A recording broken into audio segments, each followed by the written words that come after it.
धन्यवाद आपणकर समय पाई।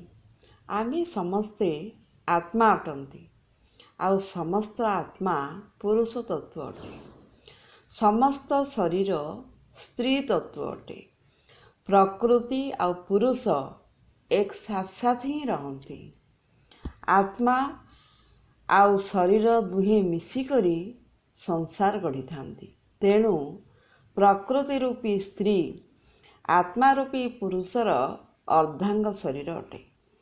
संसार रे पुरुष रूपी शरीर स्त्री रूपी शरीर सामाजिकर व्यवस्था अटे। शरीर रूपक स्त्री पुरुष रूपी आत्मार अधीन ही परिचालित होता है।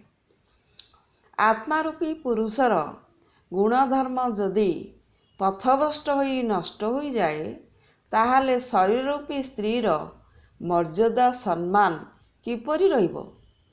आत्मार स्वधर्म बिना शरीरर स्वधर्म तिष्ठि रही पारिबो नाही।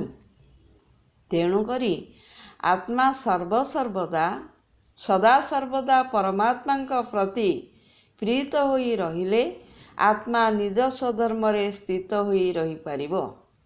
आत्मा जोगी कृष्ण बनिकरी मनरूपी अर्जुन को शिक्षा देई सत्मार्ग देखै पारिबो।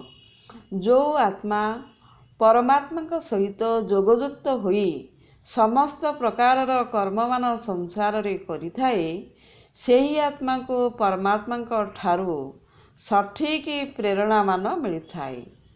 आउ सेही आत्मार समस्त कर्म मान सहज सरल भाव रे होइथाए।